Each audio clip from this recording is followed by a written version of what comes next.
Hi friends, இது பார்த்திங்கன்னா நம்ம திண்டுக்கல் மாவட்டம் வெள்ளோடு.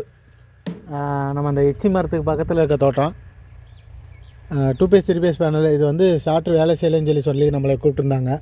கூப்பிட்றப்ப வந்து பார்த்தாக்க இந்த நியூட்ரான் பிரிவென்ட்ரு வந்து கம்ப்ளைண்ட் இருந்துச்சு. இந்த பிரிவென்ட்ரை மாற்றிருக்கோம். ப்ளஸ் கண்டென்சர் கட்டெல்லாம் செக் பண்ணோம். கண்டென்சர் கட்டை வந்து வீக்காக இருந்துச்சு, அதையும் மாற்றி விட்ருக்கோம். மாற்றிட்டு ஸ்டார்ட்ரு இப்போ ரன்னிங்கில் இருக்குது. கான்ட்ராக்டர் எல்லாம் பிசிஹெச் மாடல் கான்ட்ராக்டர் போட்டிருக்காங்க. நல்லாயிருக்கு கான்ட்ராக்டர். ஸ்டார்ட்ரு எந்த ஒரு நாய்ஸ் சவுண்டு இல்லை, எல்லாம் ரன்னிங் கண்டிஷனில் இருக்குது. இப்போ பார்த்தீங்கன்னாக்கா ஆம்ஸ் ஒரு பேஸ் வந்து 5 HP மோட்ரு தான்.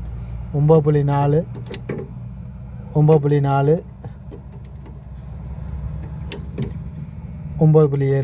3 பேஸ் சப்ளை. இது சப்ளை பார்த்தீங்கன்னாக்கா 320 இந்த சம்திங் தான் வருது. லோ வோல்டேஜ் தான். நம்ம டிஸ்பிளே தெரிய நம்பர் வந்து நம்மளோட நம்பரு. இது மாதிரி சாஃப்ட்வேர் எது சர்வீஸ் பண்ணணும், இல்லை புது சாஃப்ட்வேர் எது தேவை அப்படின்னாக்கா டிஸ்பிளே தெரிய நம்பருக்கு கான்டாக்ட் பண்ணிங்கன்னா நம்ம சர்வீஸ் பண்ணி தரலாம். நம்மளோட கடன் பார்த்திங்கன்னா நத்த ரோடு, நொச்சடப்பட்டியில் இருக்குது. Arulmurugan borewells and motor panel works. எந்த டைம் வேணாலும் கால் பண்ணலாங்க. ஸ்டார்டர் எது டவுட்டுனாலும் கிளியர் பண்ணி தருவாங்க.